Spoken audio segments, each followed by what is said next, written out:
نام تھا ملکہ زبیدہ، اور ان کے گھر کے اندر 300 لڑکیاں تھیں مولانا۔ کتنی لڑکیاں؟ کس لیے؟ جھاڑو لگانے، کپڑا دھونے، روٹی بنانے؟ نہ، کس لیے تھی؟ 300 لڑکیاں ملکہ زبیدہ نے رکھا تھا۔ او لوگوں، 4 پیسے تیرا رب تجھے کیا دے دیتا ہے کہ تیرے پاؤں زمین پہ نہیں پڑتے؟ اپنے زمانے کا عظیم بادشاہ خلیفہ ہارون رشید ہے، ہائے ہائے، اور اس کی ملکہ کے گھر میں 300 نوکرانی تھی، لڑکیاں تھی، مگر نوکرانی کا کام یہ نہیں تھا کہ وہ کام کرے، بلکہ ساری لڑکیاں قرآن کی حافظہ تھی، اور اس کا کام یہ تھا کہ بس وہ باری باری سے اللہ کا قرآن پڑھتی رہے، دوسرا کوئی کام نہیں تھا، کوئی کام نہیں۔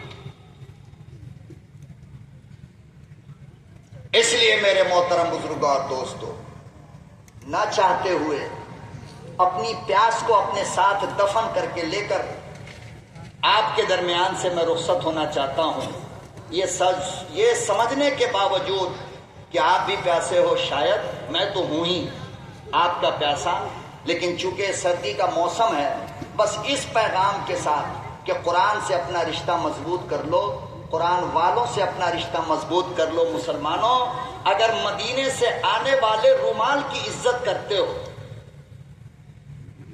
رومال کی عزت، حالانکہ وہ رومال بنا کہاں مولانا؟ چائنا میں، جرمن میں۔ یہ رومال جو میرے سر پہ ہے یہ آیا تو مدینے سے ہے، لیکن یہ بنا ہے جرمنی میں، لیکن مدینے سے آیا تو رومال کو اٹھا کر کے یوں چومتے ہو، ہے نا؟ نہیں چومتے؟ مدینے کا کھجور آیا تو کھجور کو آنکھوں سے لگا لیا، مدینے کا پانی آیا تو پانی کو آنکھوں سے لگا لیا، مدینے کا سرما آیا تو سرما کو آنکھوں سے لگا لیا، مدینے کا کپڑا آیا تو کپڑے کو آنکھوں سے لگا لیا۔ حالانکہ تم جانتے ہو رومال کو مصطفیٰ کے شہر کی ہوا لگی ہے، کھجور کو شہر مصطفیٰ کی ہوا لگی ہے، ٹوپی کو شہر مصطفیٰ کی ہوا لگی ہے، پانی کو شہر مصطفیٰ کی ہوا لگی ہے، کپڑے کو مصطفیٰ کے شہر کی ہوا لگی ہے۔ تو مصطفیٰ پہ نازل ہونے والے قرآن کو جس نے اپنے سینے میں بسا لیا، اس کو کب چومو گے؟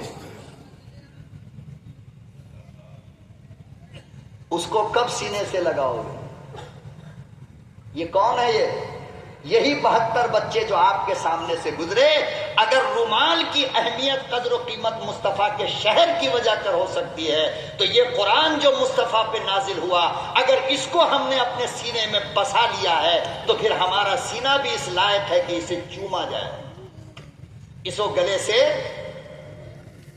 لگایا جائے۔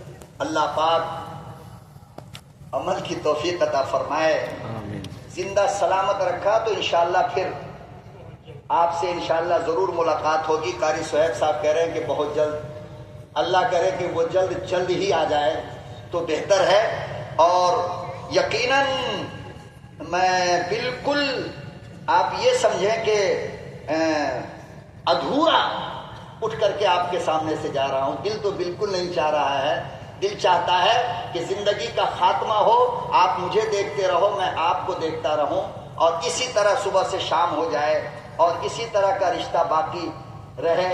اور میں نہ چاہتے ہوئے بھی اپنی بات کو ختم کرتا ہوں، یقین جانو ہمت نہیں ہو رہی ہے آپ کے سامنے سے رخصت ہونے کی، مگر حالات اور وقت کی مجبوری کی وجہ کر میں اپنی بات کو ختم کرنا چاہتا ہوں۔ آپ حضرات خوشی سے اجازت دے دو، ایک بار اجازت دے دو، بس جلد ملیں گے انشاءاللہ۔ ہاتھ اٹھا کر ایک بار اجازت دے دو۔ میں آپ کا بیٹا ہوں، میں آپ کا بھائی ہوں، میں آپ کا مولوی ہوں، میں آپ کا سب کچھ ہوں، وعدہ کرتا ہوں انشاءاللہ آپ کو پیاسا نہیں چھوڑ سکتا میں۔ اللہ عمل کی توفیق عطا فرمائے۔ اور میں ایک مرتبہ پھر اپنے مدرسے کے ذمہ داروں کا، علاقے کے علماء کا، اور اربا بستی اور اس کے اطراف و اکناف سے آنے والے غیور مسلمانوں کا میں دل سے سلام کرتا ہوں، اور میں شکریہ ادا کرتا ہوں۔ آپ کی محبت میں فراموش نہیں کر سکتا، بھول بھی نہیں سکتا، اللہ ہی آپ کو اس کا بہترین بدلہ دے سکتا ہے۔ وآخر دعوانا ان الحمدللہ رب العالمین۔